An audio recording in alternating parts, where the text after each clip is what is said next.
Mangani from Find Your Zero. I want to take you back a moment and show you how all this came about and how the program evolved. Back in 1992, when I met and married my husband, he gave me two options. Belinda, you can work for the rest of your life and spend as much as you like, or you can save and pay off the house. Well, for me it was a natural choice. I wanted to be a stay-at-home mum, so paying off the house was the option that I took. I set us a plan to pay the house back in 4 years. 4 years later, fast forward, and we did pay the house off, and then we set about our next step. Fast forward to 2004, and I decided that I would become a mortgage broker. It seemed like a natural process because I was good at managing loans, knew how to manage money, and I recognised that there was a great need for education in the community. People were struggling to understand loans and struggling to understand money. So it just seemed like a natural progression to become a mortgage broker. So fast forward to 2005, life was looking really fantastic. It seemed to be that we had everything. We had our home paid off, we had no debts, and we had 3 small children. But we needed income. Anyway, so we decided to invest in what seemed like a really good project, and only to our horror found out later that it was a $2 shelf company and we had lost the lot. So starting again was a really tragedy, actually, a tragedy for everything. It affected my health, it affected everything that I was.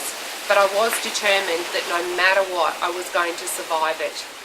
After this, I started going back and revisiting customers, and I realised that they were all in the same position. Here was I, had gone from $1 million plus in property to 0 and come back, and they were all at the same position, and I had to really seriously look at, was I doing something quite different to them? Fast forward 10 years again, and 10 years later, life is looking pretty good. I've managed to take us from 0 back up to 2 million plus, and life's looking great. We made the decision to include world travel with our children and completely reprioritise life, making memories rather than focusing on money as we had in the past.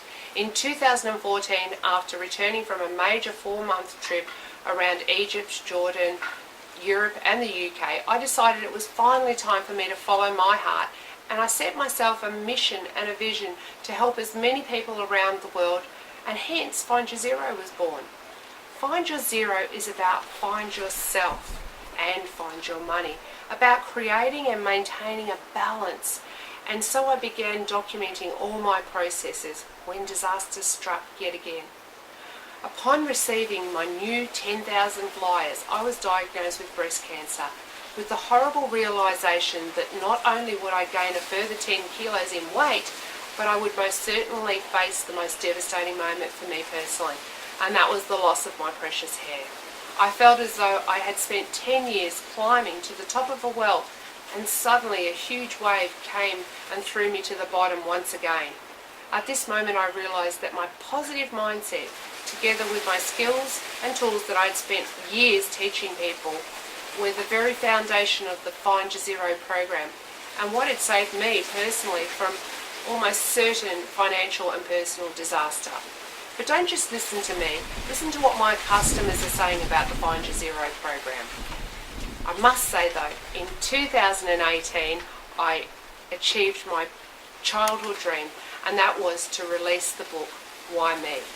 I have amalgamated the findings from my life story and my program into 2 books, and you will find them in the Why Me and Find Your Zero series. Thank you.